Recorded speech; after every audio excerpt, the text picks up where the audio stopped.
Welcome to season 14 of the Parenting Aces Podcast, a proud member of the Tennis Channel Podcast Network. I'm your host, Lisa Stone, and this week, Coach Chris Lewit revisits the podcast. He was here back in season 12, I believe, talking about his approach to high-performance junior tennis development, and he's got a new book out, another new book coming in 2025, and I'm thrilled to get Chris back on the podcast to discuss the different methods that he uses with the juniors he trains and what he has learned in his many, many years of playing this game and coaching this game at every level.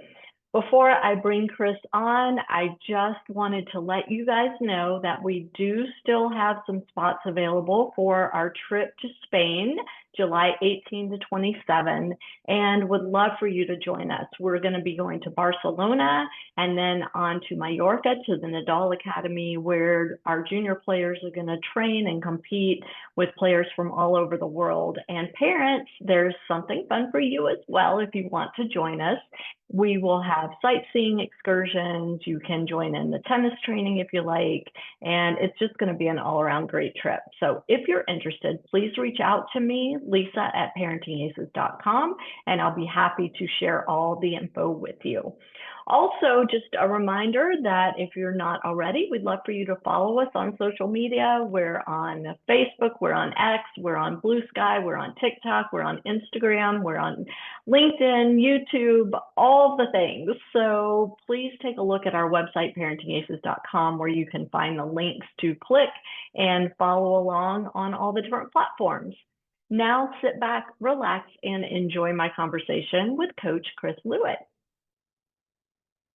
Hey, Chris, so good to see you again. I was looking back through my notes, and the last time you were on was in season 12. So it's been a couple years, and I'm so excited to get you back and to hear what you've been up to. And we've got a great discussion planned.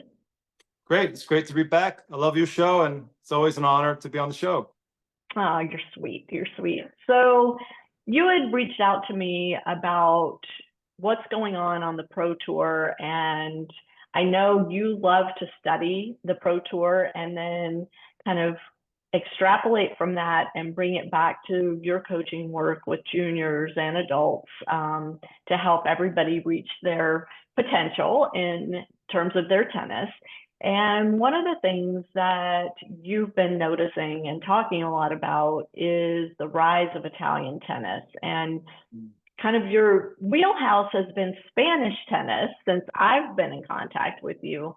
So yeah. I want to start by asking you, what made you kind of shift your focus slightly in Europe and move from Spain to Italy? Well, I think it's a really interesting storyline in pro tennis and in junior tennis too, because Italy is becoming one of the premier destinations for tennis training in the same way that Spain is. And I think they directly compete. I recently traveled, made a couple of trips to Spain, and that was the talk of a lot of coaches there. I guess that's probably what keyed me in. I was in Spain, and a number of coaches there had expressed to me how maybe they had lost some players to Piatti or other academies in Italy, and how Italy's competing so well. So I just think it's a big storyline, and I think in many ways Italy has taken a lot of the secrets of Spanish tennis, and they've sort of applied it to their model, and they're doing great. And so why do you think that the Italians decided to really kind of hone in on what was going on in Spain, and why Italy and not the US and not France and, not Argentina? I think the whole world has learned from Spanish tennis in the last 20 or 30 years, and Spain has been so successful on the ATP tour. I think coaches around the world have tried. Any smart coach tries to learn from other systems and other methods, and they try to take the best and weave it into their own curriculum and their own teaching model, their own philosophy.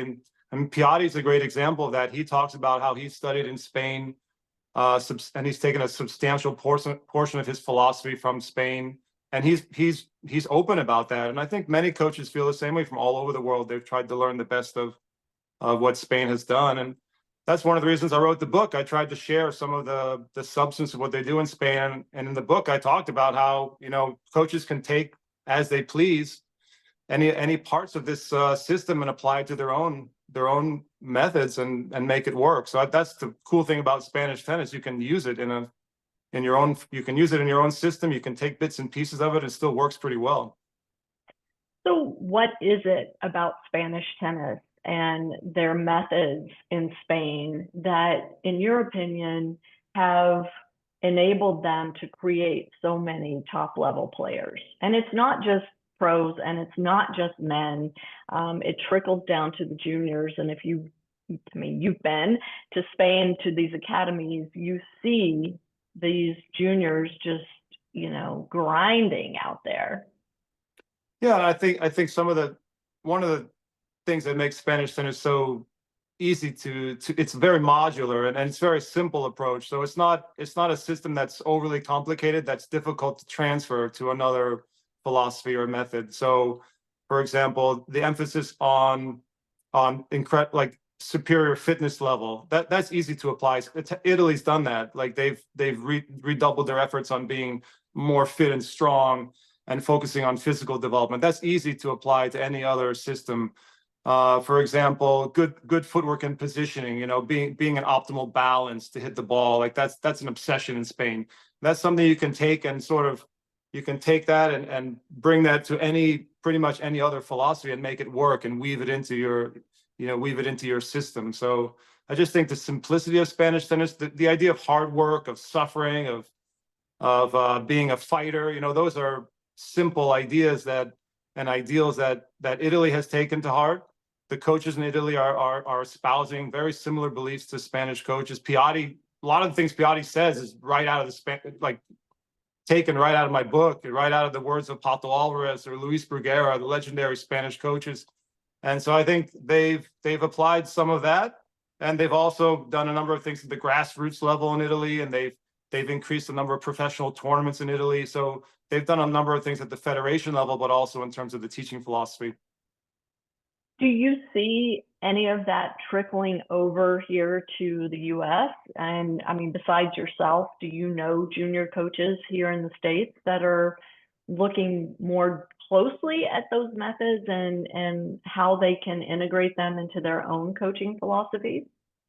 Yes, I think in Florida, especially because they have a lot of immigrants there from Europe and from South America. The South American approach is very similar, like the Argentinian approach, very similar to the Spanish way. A lot of countries in South America model their training on the Spanish method, So you see that a lot more in Florida, especially. I really, in my book, I talked about the influence of Jose Higueras when he was working with the USTA. He was there 9 years, and he brought a lot of Spanish methods into the USDA approach. He was a mentor for many national coaches, and myself included. He was a mentor for me for many years, and so he's had a tremendous influence in the US when he was in charge of the USDA player development. Mm-hmm. What is it that first kind of caught your eye, caught your interest, and brought you into this realm of studying Spanish tennis? I get asked that question a lot, and I love to tell the story about when I was a young coach, and I went to actually a USDA workshop for high performance coaches, and there was a national coach there, and he was explaining how they had gone to Spain and they had determined they made a study trip to Spain, and they had determined that there was no real secret to the Spanish way. They just really work hard.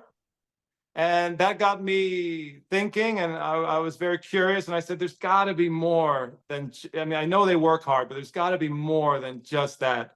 So I went for it. I was a young coach. I didn't have a lot of money. I bought my ticket, and I went for a few weeks to train and study at the Sanchez Casal Academy. It's now the Emilio Sanchez Academy. And I was just fortunate enough when I was there, Pato Alvarez, the legend, one of the godfathers of Spanish tennis, he was there coaching at the academy, and I spent every day on court with him. It was just an incredible first trip to Spain, study trip. One of the things that jumps out at me when I am there and seeing how they train and even, being a player getting coached there, obviously I'm not a high performance player, but we can all get better in our game.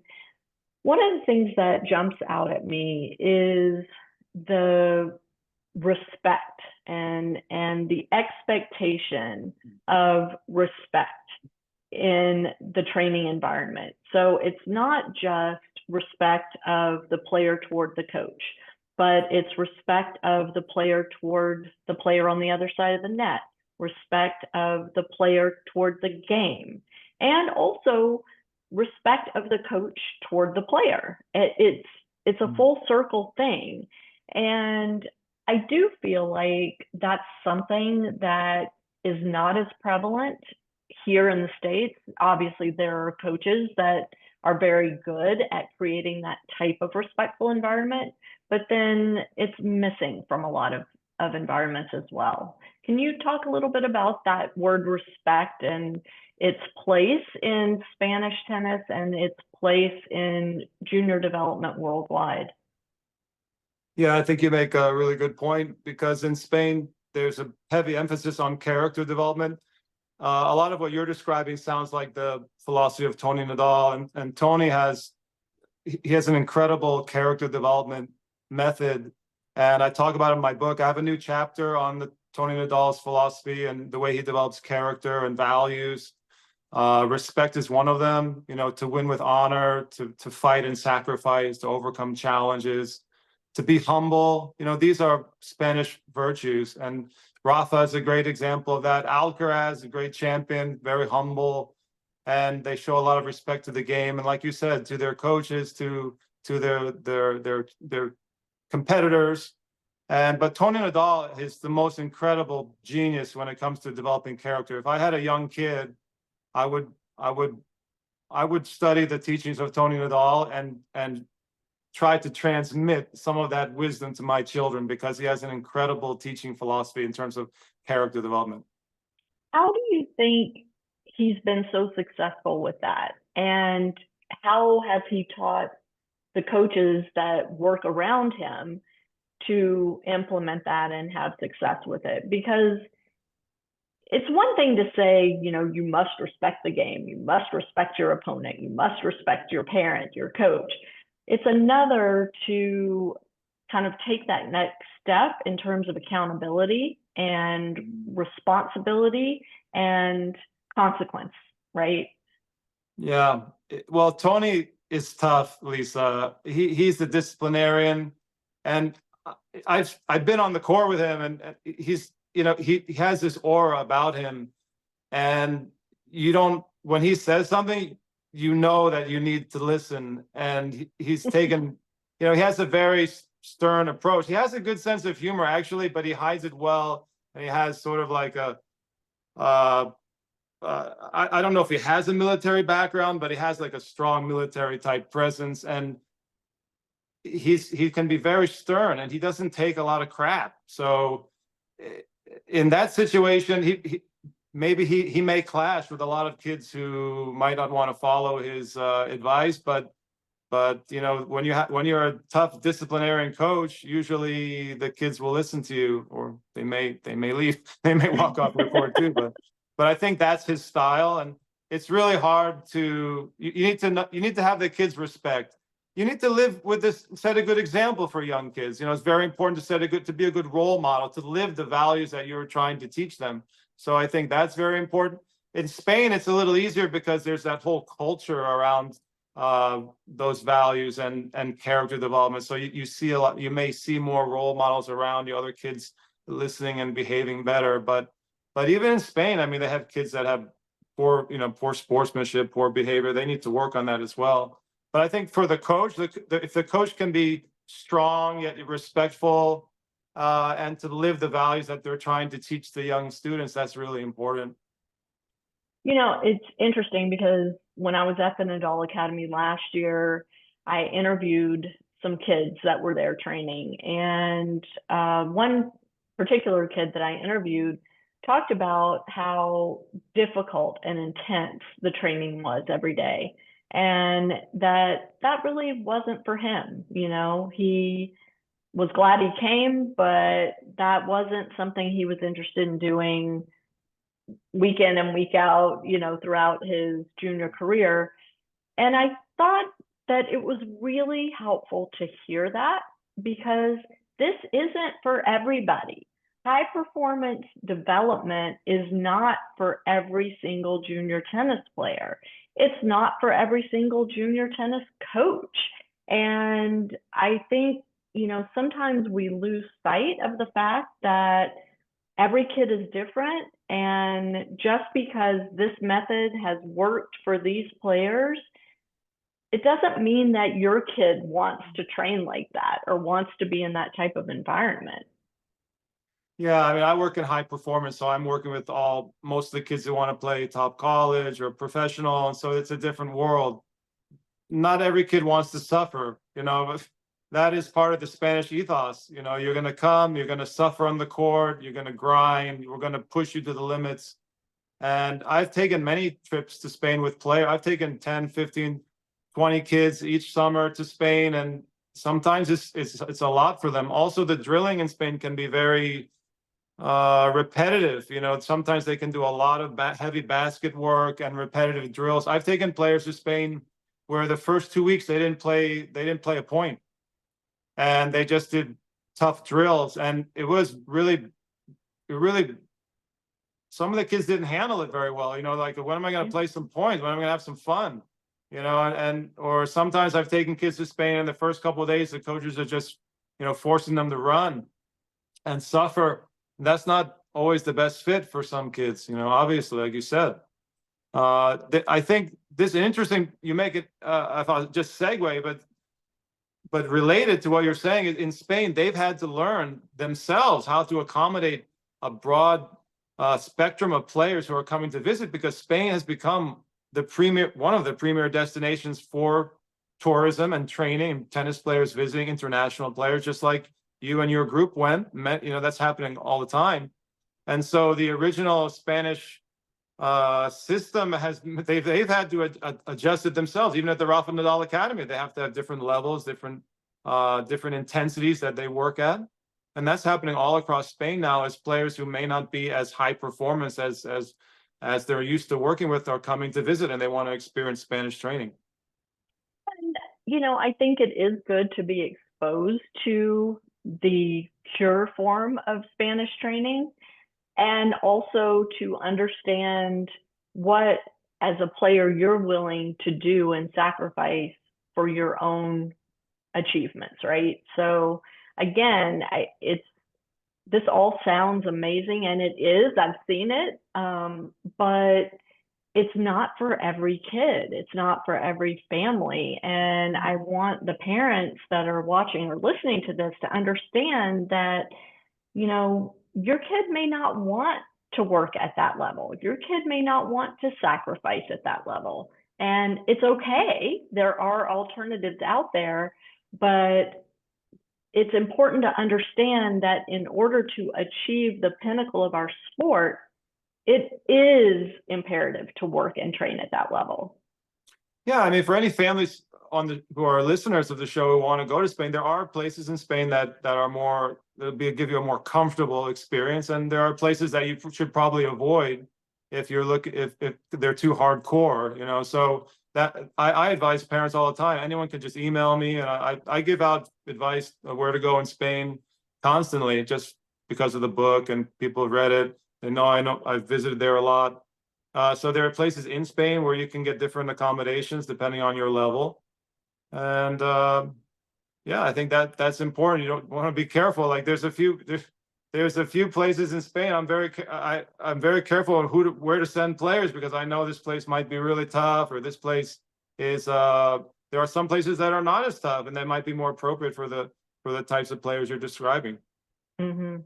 And just like here in the States, there are a variety of personalities of coaches, personalities and environments of academies. And so it is important to kind of do your research and know where you're headed and what you should expect to get from that. And also, Chris, I think, I've done podcasts on this before, but talking about short-term training, and you've taken groups of kids over there to train. I'm taking a group in July to train there. managing the expectations of what you can accomplish in a week or 2 weeks or even a month is really important. Can you talk a little bit about that? How to manage expectations? What should your expectations be? Yeah, I have a lot of experience with that. Usually the Spanish coaches would love to have you there for 3 or 4 weeks just to get to know you better. And to, the first week can be, if you go for 1 week, I think it's really tough because your body may just be acclimating to the workload and the drills. And I think it's better if you can go a little bit longer, because then you can adapt and really immerse yourself in the methods there and really benefit the most from that. But when you go for short term, a lot of it is the reason I bring kids short term is sometimes to set up like a training base in Europe, to set up a home where they feel comfortable. The first trip, a short trip, is almost just getting to know the coaches, feeling if the kids like the vibe at an academy, they like the other players, the philosophy, the way things are run. And I don't know how much gains you can make in 1 week traveling abroad like that. But for me, right now, I bring a lot of players who've developed relationships so they can have a home in Europe where they can maybe travel to tournaments or ITFs or whatever they're doing in the future. So I think you can definitely get some benefit, but I know that 3 or 4 weeks would definitely be ideal from their perspective to have more time with you. Yeah, for sure.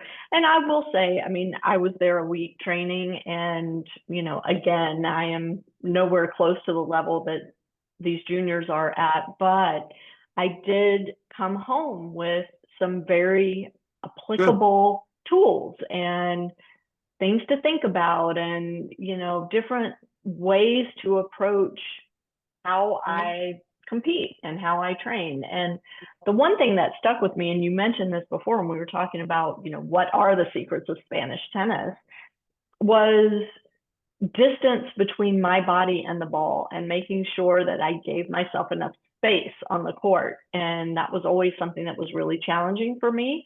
And I got called out on it constantly the week I was there, and was eventually able to adjust my footwork, adjust my body position, adjust my backswing so that I did allow myself that space. And, it doesn't sound like much, but then when you come home and you apply these kinds of little tidbits of wisdom, it can make a big difference in your enjoyment of the game, but also your competitiveness and your ability to win points, win games, win sets, win matches. Yeah, I mean, what you talked about, the positioning and the relationship with the ball is an obsession in Spain. And were you guys at Nadal Academy? Yeah. Yeah, but you could go to any academy, any of the top places to train in Spain. You'll hear that same refrain. That's a very common theme all across Spain. It's the relationship with the ball. A lot of that comes from Pato Alvarez, who passed away a couple of years ago. He's a great legend of Spanish tennis, and he was obsessed with the body and the relationship with the incoming ball. And he describes receiving the ball, which a lot of times you hear that in Spain. He was the first coach in Spain to really use that language. And so you're absolutely right. But it seems like a small thing, but if you receive the ball well and you have good spacing and you have good distance between yourself and the ball, you will hit the ball much better. And in Spain, even if you go short term, they see the game very, very differently. That if a kid or a player has been growing up in the US or in another country, you will probably see things you'll get a very different perspective on what it means to be a good player, what it means to hit the ball well, and what are the important keys to remember. So I think you will be exposed to a very, very different type of teaching philosophy, even if you go for short term. Let's talk about the fitness piece for a minute, because you mentioned that as well, that, fitness is a key to successful training in terms of the Spanish approach. And we know, I mean, tennis is so physical now, and it seems to just be getting more and more so. As a coach yourself, how do you work with your players to instill that drive to be as fit as they can be? Because I'll tell you again, using my own game, I mean, I'm old now and I play old lady tennis and whatever, but my source of pride on the tennis court is I'm never going to be out fitnessed on the court. I'm not ever going to lose a match because I got tired before my opponent did. That's kind of my mindset. And the older I get, the more important that becomes. But that's the Spanish mindset, Lisa. Good job. How do you instill that in a 12-year-old, for example? I do get asked that question a lot, and it's a great question. I will tell you, I do work with a lot of young prodigy type kids, and not all of them are wired for the gym. So you have to sort of feel what the player's like, the maturity level. And I've had some really high level kids who really aren't into off-court fitness, and they just want to hit a lot of balls. And sometimes you have to sort of let that kid grow up a little bit and gain some maturity before you can hit them with the Spanish way, which is a lot of conditioning work. And at the same time, I've worked with some young prodigies who they live in the gym, like they love it, So it really depends on the kid's personality and maturity level. You said 12 years old, 6, 7, 8, 10. It depends on their maturity level and the way they're wired. So every kid is different. I'm not sure the Spanish approach is right for every young kid because it is heavily based off court. There's almost 50-50 fitness and tennis. And they were one of the first systems to do that. Sometimes 60-40, 60% tennis, 40% fitness. So it's a lot. Like for kids who are used to playing tennis and not doing a lot of fitness, that can be overwhelming, not just physically, but mentally, to be like, all right, we're doing more fitness now. Like, this is crazy, So I just try to be a good role, again, a good coach as a leader, as a role model. I'm a fitness fanatic myself, so I'm always working out. I'm always keeping myself fit, and that the kids see that sets a good example. That's a good start. And then it's the way you talk to young kids. You try to explain to them that, look, you want to be a pro. You talk about being a pro, but that's not just hitting balls. All the pros nowadays, they work out all the time. They're obsessed with their athleticism. And so if you can explain that to young kids at a young age, you start to get those ideas in their head. And then they start to realize, like, wow, I want to be a pro tennis player, but there's actually a whole other side to this than hitting balls. One of the most surprising things when my son trained in Spain back when he was in high school was how little time he was actually on the tennis court hitting tennis balls versus the off-court fitness stuff like you're talking about. And that was something that he was excited to bring back to his training in the States because he felt like the amount of time he was on court was really compressed, but it was super intense. And so he was able to accomplish so much more in a shorter period of time, which left time for other pursuits. Here in the States, we, for whatever reason, we've kind of embraced this whole notion of, kids have to be homeschooled or do virtual school because they need hours and hours and hours on a tennis court hitting tennis balls. That's not the Spanish approach to tennis. Yeah, it really isn't. It's really a fresh way to do it. It's a very innovative way. They hit fewer, they hit balls, a lot of balls, but they work 3 hours, 3.5 hours typically. It depends on the program. Usually they're not, I hear people say their kids training 6 hours a day or 8 hours a day, and I think that's insane. You're going to get injured. What would you do, an injury prevention? Or if you do that type of on-court load with a young kid, you're putting your kid at a lot of risk. And I like what they do in Spain, where they balance it out with a lot of injury prevention, a lot of physical athletic development, and then the tennis time is truncated. It's fewer hours per day. But then the kid is always fresh. They come back the next day and they're hungry for more. And it's a good way to prevent burnout as well. I will say that model is hard. For some kids, it's really hard. Like I said, I've taken a lot of kids to Spain, and imagine doing a lot of drills and then not much playing and a lot of fitness your first few weeks. And it is a tough adjustment if you're in that type of traditional Spanish program. And I will say, depending on the academy as well, academics are an important piece of the puzzle. They're not foregoing academic development for these kids. They are expected to grow, learn, read, attend classes, all the things.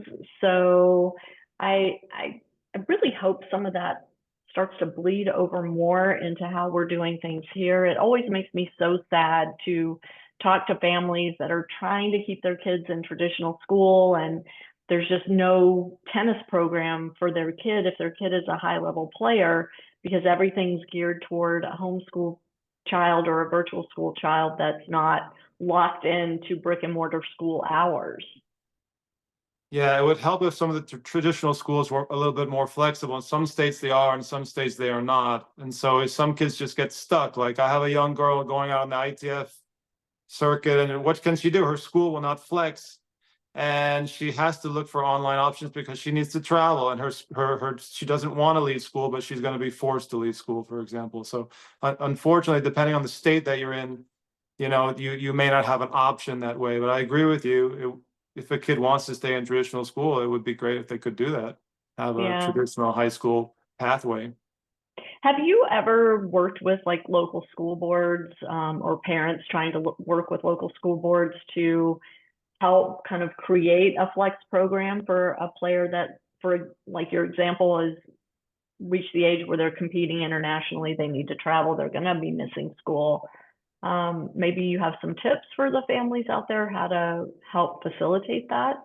I just think it's going to depend on state to state, or what region or district you're in. Like for example, in Florida, like they have amazing, like even Florida has its own online program for state residents. It's incredible. They've thought, and it's free. Yeah, it's just like if there are other states too, though, that will typically flex. Like it may even be district to district based on the superintendent. I have not personally tried to negotiate with a school district, but you can speak with the principals of the district and find out, if they offer. Usually they'll have an option for not just athletes, but any, it could be young actors or singers or musicians or artists, things like that.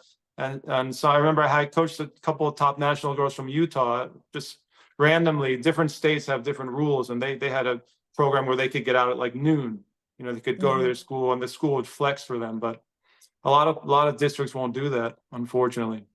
Yeah, I know, for my son, went to high school in the Atlanta area, and we definitely had to go petition. We had to talk to the principal, we had to talk to the school board, but they were willing to make accommodations for him. And if like you said, if the child is committed to trying to have a normal high school experience and stay in brick and mortar school, it does take some creativity on the part of the family and willingness to kind of go outside your comfort zone and appeal to the people that are making those decisions on behalf of students in your area. So, but it can be done. So I do want to encourage parents, if that's something that's coming up for your child, or that you're thinking about, don't shy away from it. It can work if you're willing to kind of put yourself out there. Yeah, probably the best thing to try to negotiate is like an early dismissal. Where you could get out in the middle, just after lunch, or potentially streamline, maybe cut out an extracurricular requirement or something, where you could have a big block of time in the afternoon to train. And some kids try to train in the morning before school, traditional school. That's another option too. Yeah, for sure. All right, Chris, I want to talk about your books before we wind this up. So the first book, Secrets of Spanish Tennis, came out in 2014. Is that right? It did. Can you believe it? It's 10 years. Yeah. I know. And so now you've released an updated version. But you also have another book coming out. So fill us in. Well, I guess I'll talk about the Spanish book. I'm really proud of this book. I guess probably every author says that, but I put a lot of work into the second edition. It's a much better book. If you liked my first book, this book knocks it out. It's a home run. It's fully updated, and I have new chapters with Tony Nadal, new drills from top Spanish coaches, and a chapter on Alcaraz and his rise, because that's a big story. And a new forward by Emilio Sanchez. There's a lot of cool stuff in there. And it's just a much more, it's got 100 more pages, and it's much more comprehensive. And, I don't know if I'll write another Spanish book, but I'm really proud of, this is, the last 20 years, this has been a big part of my life, looking looking through the book myself, I'm like, wow, I have so many memories, and this has been a significant and substantial portion of my work and career has been traveling to Spain. And so I'm just really proud to share with everybody, and Who's the book for, Chris? Is it for players? Is it for coaches, for parents, for fans? yeah, it's for everybody. Anyone who's Yes, curious, he says. it's for anyone who's curious about Spanish tennis, like how have they been so successful over the last decades. Coaches love the book because they can steal drills and learn some philosophy, things we were talking about. They don't have to book a flight to Spain and try to figure it out there with the language barrier and things like that. And parents love it. I have many parents who are using the book with their children. I have comes in through my WhatsApp or email all the time. Parents say, we love the book. We're using all the drills with my son or daughter. So I love to hear stuff like that. That's great. I mean, before I started going to Spain, there wasn't much information out there about what they were doing over there. It was kind of a big mystery. And so I'm glad to like share all those years of travel and study. I love it. And we're going to have links to all your books in the show notes on parentingaces.com. So all of you who are considering purchasing Chris's books, you will be able to do so via the links on our website. Chris, tell us about the new book coming out. This one, I'm very excited. I've been very busy. A lot of late nights and early mornings. I'm also going back to school. I'm doing a lot of stuff. I have 4 kids and I'm coaching all the time. I have a lot going on. This is Winning Pretty. Not Winning Ugly, Winning Pretty, and it's a technical and biomechanics book. It's very research based. So I wrote a technique book many years ago. I think it was about 2009. So this is an update to that book, and it's way better. And I'm really proud of it because it's very research based and has a lot of evidence from the latest tennis sports science. And it's all about it's basically how to teach beautiful, fluid technique. Love it. Yeah. And you mentioned you're back in school. What are you studying? I am going back to school for kinesiology. I am almost back to school for a bachelor's in science in kinesiology, and I'm onward to a master's and doctoral program in kinesiology and biomechanics very soon. Why? I love technique, and I want to be the world's leading expert on biomechanics. Okay. And just in terms of tennis, or you see it? Well, tennis is my life and work. So I would like to be the go-to person for biomechanics and technique for tennis. Yeah, but I'm fascinated by all different sports. But I would like to try to stay in tennis. We have a lot of really smart people, especially in sports science, who've left tennis, unfortunately. And so I would like to try to stay in tennis. And particularly, I enjoy the biomechanics of the serve. The serve is a fascinating area to study. So I would like to pursue that. And the forehand is very interesting. There's a lot of debates about, how to hit a modern forehand, or what, do you use the wrist or not? There's endless technical debates about things like this. Yeah, I know. I see some of those on Facebook, and it always cracks me up. There's like, well, you have to teach the ATP forehand. No, you have to teach the WTA forehand. No, you have to teach them. Like, what even is that? What does that even mean? And what about like just letting the player figure out what feels right in their body, And obviously we want to prevent injury. We want to keep people playing longer. But I mean, in your mind, is there one correct way, or? No, I think the best, absolutely not. I think it's great to teach with parameters. So especially with technique, what I try to argue, I try to develop healthy parameters, preferably parameters that are evidence-based. And if you can put some guardrails out here and then try to develop a kid's or an adult's style within those parameters, I think that's a great way to do it. That way you're not forcing everyone into a certain rigid model. I think that's really a great way, because that allows some individuality, but it also keeps the kids safe in terms of what they're doing biomechanically and allows them to optimize their biomechanics. Love it. Love it. Chris, anything else we need to know before we sign off? No, this is great. I always love talking about Spanish tennis. Last 20 years of my life. And when the new book comes out, I'm happy to talk technique and biomechanics with you. Yeah, we'll definitely get you back on when the book's out. And it's always a pleasure to talk with you. I always love reading your commentary online as well because it's very thoughtful. And also, I am one who likes to see the evidence. So I appreciate that your approach is scientific, it's evidence based. You love to do the research, you love to point us towards more information. And if you want to learn more, go here. And, I think it's so helpful. So thank you for all your hard work and for your willingness to share it with the Parenting Aces community. Thanks, Lisa. Appreciate it.